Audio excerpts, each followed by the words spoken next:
Hello बच्चों, let's read the question. So question says that write down the structure of the following compound. Compound क्या है basically यहाँ पे? Butane dioic acid. Butane dioic acid है।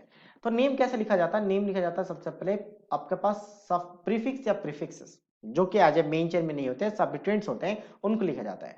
फिर लिखा जाता है आपका वर्ड रूट। ठीक है, वर्ड रूट ये एक जनरल ट्रेंड है नेम लिखने का। वर्ड रूट ये बता दें कि नंबर ऑफ कार्बन कितने मेन चेन में।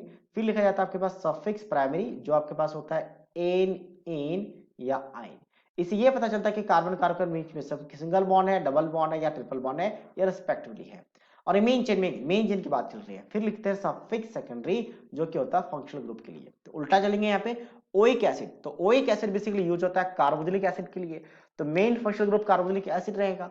और डाई है तो डाई किसके लिए यूज करते हैं? अगर कोई एक सेम चीज दो बार रिपीट हो तो उसके लिए डाई लिखते हैं, अगर तीन बार रिपीट हो तो ट्राई लिखते हैं, और चार बार हो तो फिर आपके पास क्या आ जाएगा? चार के लिए टेट्रा, फिर पांच के लिए पेंटा और छह के लिए हेक्सा। ऐसा चलता है। तो यहाँ पे दो बार रिपीट हो रहा है डाइओइक एसिड, दो जगह पे होगा। और यहाँ पे क्या इन है उससे पहले इन, तो इन का मतलब आपके पास डबल बॉन्ड होगा। और ब्यूट, ब्यूट का मतलब number of word root, but का मतलब वर्ड रूट आ गया। तो number of carbon main chain में कितने होंगे? चार होंगे। ब्यूट के लिए चार यूज किया जाता है, या चार कार्बन के लिए ब्यूट यूज किया जाता है, ऐसा कह सकते हैं। तो मेन चेन में चार कार्बन होंगे। अब जो डाइओइक एसिड है ये तो हमेशा टर्मिनल पे होगा ओइक एसिड, क्योंकि बीच में अगर हम ओइक एसिड बनाना चाहेंगे इस तरीके से तो नहीं बना सकते, क्योंकि बीच में आपके पास कार्बन की वैलेंस मैक्सिमम चार होती है, तो इंक्लूड नहीं हो सकता।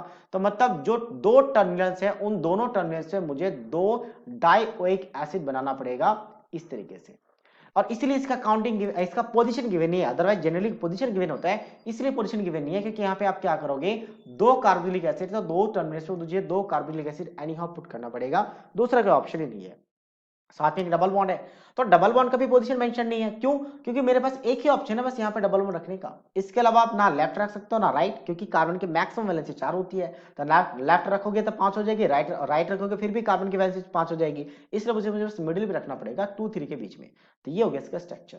नाउ दो कार्बन है जिसकी वैलेंसी कंप्लीट नहीं है, तो वहां पे दो हाइड्रोजन इंक्लूड कर लेंगे, क्योंकि कार्बन की वैलेंसी कितनी होती है? चार होती है। तो चार बॉन्ड बनना चाहिए, अगर चार बॉन्ड नहीं है तो हाइड्रोजन ऐड करके वैलेंसी कंप्लीट करेंगे। So this is the final structure of this compound that name we have given above. So I hope you understood it well. All the best.